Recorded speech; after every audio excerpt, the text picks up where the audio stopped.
Terus kebetulan juga ada almarhum Pak D dari Bukit Tinggi. Dulu itu seneng banget ngajakin nonton film.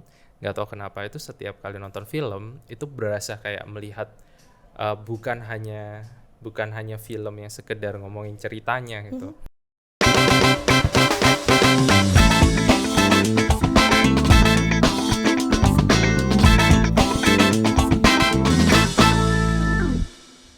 Hai Kece People, kita di segmen yang kedua di Bincang Unesa Profil Alumni, dan dia adalah Ucan, aku panggil dia Fauzan Abdillah. Jadi kalau misalnya kamu mau googlingnya mau Invis boleh, mau Fauzan Abdillah pasti akan muncul gitu ya.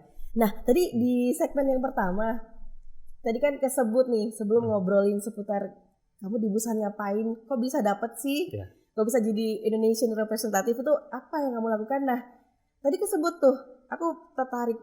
Apa yang membuat kamu konsisten di dunia film, dan apakah sosok Pak D ini orang yang mengenalkan kamu dengan dunia film yang akhirnya kamu punya keinginan, punya wawasan kayaknya menarik, film tuh memang punya pesan tersendiri. Gimana? Iya. Yang Pak D dulu kali ya. Ya. Boleh. Jadi kondisinya itu saat itu, ini sambil nginget-nginget ya. Pas kecil itu emang kondisinya senang banget dengan apapun yang berbau dengan ya misalnya mainan ya, nggak tahu, jangan sebut merek juga ya, apa sih ya, pokoknya bongkar pasang itu loh, yang warna-warni, kebayang lah ya apa, warna-warni itu. Nah suka banget, ya udah dibener-benerin terus aku liatin. Nah di otak itu udah kepikiran nanti ada apa, jadi berasa kayak kebayang dramaturginya apa gitu loh, karakter-karakter. Itu dari kecil kayaknya, udah dari TK, karena kan kondisinya memang TK, anak ya? Terakhir dengan kondisi jarak sama kakak-kakak itu agak jauh. Gitu. Kamu berapa bersaudara? Bertiga, aku terakhir. Nah yang kedua itu lumayan 4 tahun, 5 tahun gitulah. Jadi agak jauh dan cowok sendiri pula gitu kan. Nah kondisinya seneng banget ngeliatin. Terus juga kan kalau nontonin TV ya suka lah ya, tapi TV mah ya gitu-gitu aja zaman itu ya.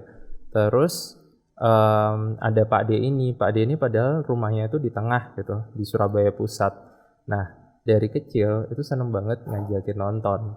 Jadi ngajakin nonton itulah yang bikin akhirnya sosok almarhum itu sering banget kayak misalnya habis nonton ya, kita diskusinya di rumah makan Padang. Ngomongin karena kan kondisinya beliau juga dari Padang kan ya. Jadi kita ngomongin banyak hal tentang film, banyak hal tentang, nggak tahu kenapa itu dari kecil pun itu bisa ngelihat itu kayaknya ada maksudnya deh.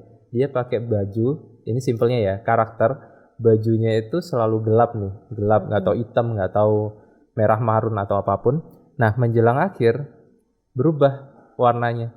Jadi dari situ tuh nggak tahu kenapa itu paham bahwa film itu juga bukan hanya sekedar kita melihat sebuah cerita, tapi detail-detail yang terjadi kayak karakter berkembang, karakter belajar dan akhirnya tumbuh apapun itu ya. Misalnya dia jadi prota jadi antagonis, tapi dulu jarang banget ya prota ke antagonis, ke antagonis ya antagonis aja gitu kan. Kalau sekarang kan antagonis udah bisa jadi hero kan, karena ada konsep-konsep anti-hero itu. Ya itu dari situ. Jadi kondisinya bersyukur banget ketemu beliau itu memberikan pandangan yang segitu luasnya. Tapi terlepas dengan itu orang tua juga mendukung 100%. Bersyukur yang kondisinya pas waktu SD, dan kebetulan ada teman-teman, kan nggak gampang ya ketemu teman yang bisa keluar rumah agak jauhan untuk nonton bioskop.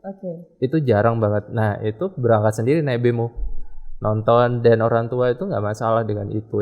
Yang lainnya kan banyak yang mungkin ya bermasalah, protek gitu kan. Mungkin juga akan ditanya, kamu nanti nonton film yang kayak gimana, kan ada yang 17 tahun ke atas gitu kan. Nah bersyukurnya itu nggak pernah digituin. Jadi kayak ada kepercayaan aja yang ditonton itu. Berarti tontonan film sendiri, apa. Karena mikirku gini, sekecil itu kamu sudah kritis banget gitu, sudah ada gambaran-gambaran membayangkan karakter dan sebagainya. Itu kan di usia yang muda atau katakanlah masih kecil, pemikiran itu kan biasa kan main, tapi kamu mikirnya udah kayak bertingkat gitu. Iya, dan kayak misalnya soundtrack film kayak film Titanic, film Star Wars itu bisa aku dengerin dengan kondisi aku masukin juga di kepala. Terus sampai gini juga, dulu kan punya tape ya, yang tape itu ada 2 itu loh. Tape yang kalau misalnya ada 2 kan bisa nge-record suara juga kan. Nah, sampai bikin ala-ala podcast juga dulu. Dulu ya, dulu belum ada podcast. Dulu SD itu ya katakanlah itu bukan podcast lah ya, ala-ala apa penyiar radio lah. Ya kan. Terus diatur suaranya dari tape itu, terus dikecilin. Terus VCD misalnya. VCD dimasukin filmnya. Misalnya ada film-film yang trilogi kan banyak ya kayak zaman Lord of the Ring atau apa. Nah, itu dimasukin semua, di copy, terus dibikin kayak sekarang kan era-era YouTube itu apa fan-made ya, fan-made-nya trailer atau teaser. Nah, itu aku ngelakuin itu dulu. Jadi kerasa ada kebanggaan di saat ngedit itu. Itu kamu sendiri?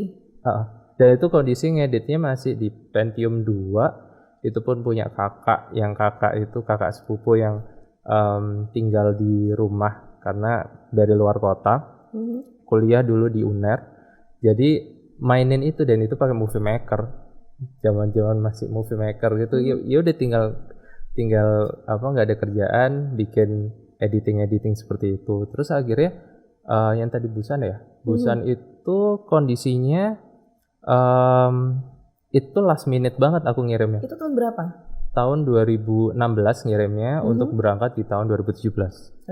Kenapa last minute? Karena ada pegiat budaya yang kebetulan lolos juga ke New Zealand dan besoknya itu harus berangkat untuk kayak semacam karantina gitulah ke Jakarta. Ada 40-an orang yang dikirim secara nasional, ada dari film, musik, ya. Ada film 5 orang, musik 5 juga, terus ada Parisian, jadi arsip Paris ya, jadi pokoknya hubungannya sama budaya, berangkat ke New Zealand. Nah, kondisinya udah nothing tulus banget, jadi semua ditulis, semua persyaratan ditulis sampai ngirim. Dari pihak penyelenggara itu mereka bikin kayak announcement gitu ya, atau kamu ada screening tesnya dulu untuk mengalahkan tingkat nasional? Kemudian ini ajannya untuk apa gitu kan? Jadi untuk katakanlah dari nasional itu dapat dari Pusbang Film yang sekarang Pusat Pengembangan Perfilman yang sekarang masuk melebur di Kementerian Pendidikan kan. Pusbang Film udah nggak ada lagi. Nah, pas waktu Pusbang Film itu mencoba untuk minta rekomendasi ke mereka. Jadi dapat rekomendasi dari Pusbang Film. Nah, surat itu dikirimkan langsung ke sana, tapi saya juga harus ngirimkan juga ke sana. Nah, ngirimnya itu harus nggak pakai online, ngirimnya itu harus pakai dokumen itu kayak dokumen itu aku langsung selesaiin dalam waktu sehari. Ngirim ya itulah apa, nggak boleh ngomongin merek kan, ya itulah yang internasional itu kurir 750 ribuan lah. Jadi kondisinya itu udah nothing tulus, keluar duit sebanyak itu, berasa kayak ya udahlah dapet ya wes gitu kan. Tapi akhirnya ada yang diisi online. Jadi yang diisi online itu kayak misalnya director intention, karena kan konsepnya juga sebagai produser juga ya. Jadi sebagai pembuat film mau nge-propose film apa sih untuk dibawa ke Korea ini.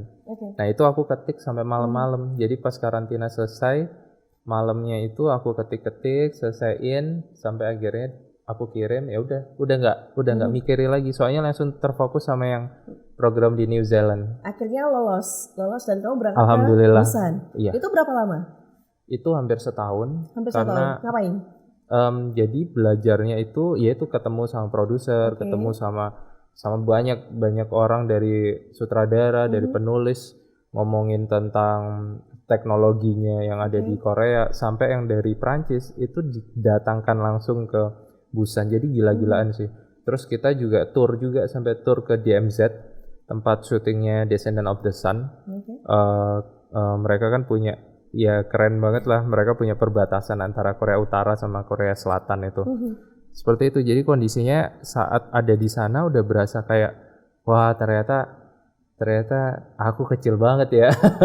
Sekecil itu gitu. Udah kondisinya bukan memegang nasional lah ya, katakanlah ada di Surabaya kan. terus melihat hal-hal yang sebenarnya semua ini menarik, kayak pingin cepet-cepet untuk bisa berkolaborasi dengan mereka gitu. Oke. Dan apa namanya, di Busan itu untuk Indonesia kamu sendiri, ya kan? Iya, betul.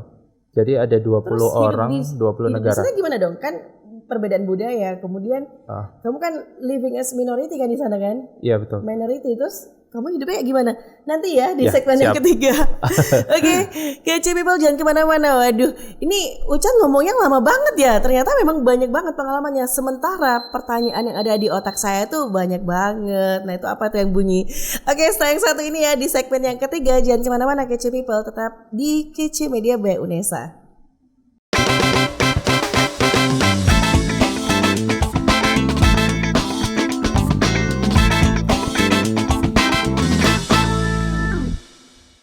Dimana saya berada dimanapun itu berasa kayak masih belajar terus gitu. Jadi misalnya ngobrol, jadi kondisinya kayak karya-karya dan juga kayak misalnya garap kan beberapa kali ini kemarin bikin tentang rekam pandemi bareng sama direktorat perfilman kemarin itu, sama ini kebudayaan sama kementerian. Itu juga kondisinya ya karena pandemi kan. Jadi memang banyak yang berubah. Kece Radio.